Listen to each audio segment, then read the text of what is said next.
It started with the sunset.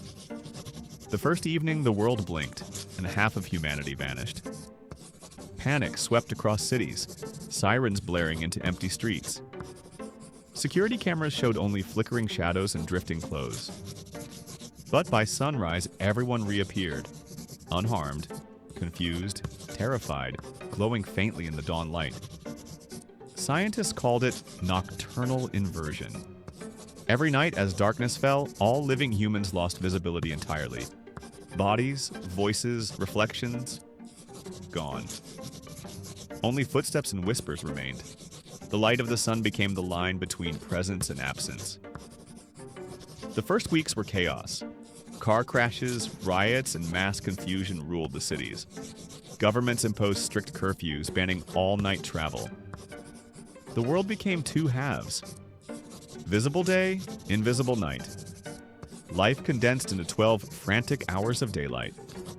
Work, school, love, and trade all happened before the sun fell.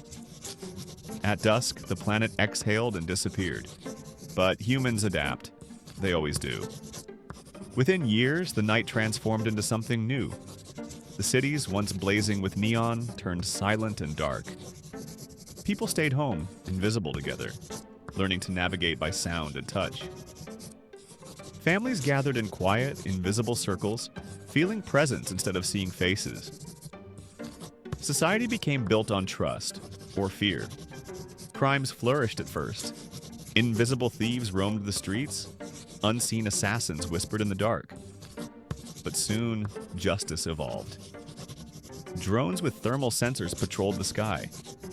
Entire neighborhoods learned to move silently, almost like ghosts.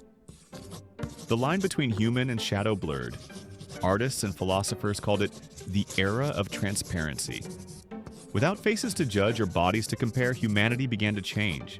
Vanity died. Fashion, makeup, fame, all lost meaning after sunset. People fell in love with voices, with laughter, with presence. Night became intimate, likely the truest form of honesty.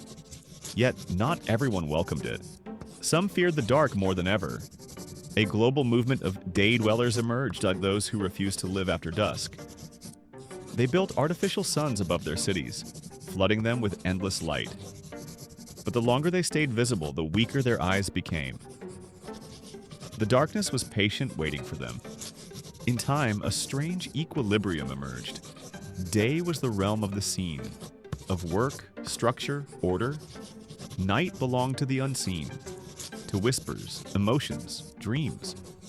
Some people even claimed that invisibility freed their souls, that they felt lighter, freer, more real in the dark. Children grew up playing games of voice and echo, learning to see through sound. Blindness was no longer a disability, it was an advantage. The world's languages shifted, full of phrases like, "I hear you," "I feel your presence," "You sound beautiful tonight." Centuries later, humanity stopped fearing the change.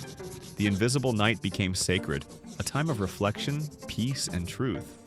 Every sunrise brought form back to the formless, reminding people that identity wasn't skin or shadow, but something deeper that light could never touch. And so, every evening, as the last rays vanished and the world faded into nothing, billions of unseen hearts still beat together. Unseen but never alone.